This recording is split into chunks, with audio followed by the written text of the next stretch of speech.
Kapamilya, ang second stop sang biyahe among isla sang Taklong, katahom sang lugar. Pagagto ka pa lang sa isla, malingaw ka na sa mga nagapadayaw nga mga islets.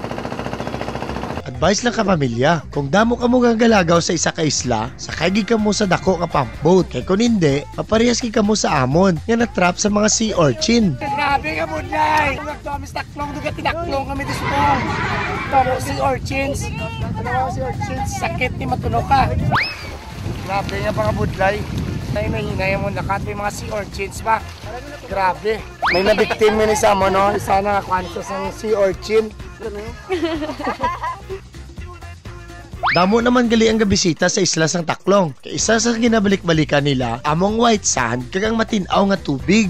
Damo pag diya sa Gimaray, sa samang daw amo-amo ni nga mga lugar dira. May mga Oo nga katahom lang ang mga ni. Uy, damo padre parte sa Tando. Ang bani bang Tando sa Piak. Oo. Nara na da. Sa den. Sumirib. Mo.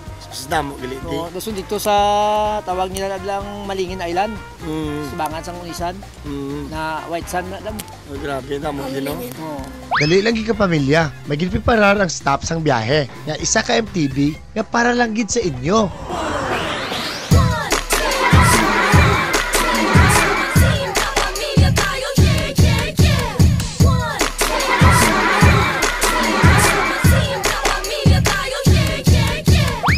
Ako si Rusty Ramos, ang padayon yung maupod sa pag...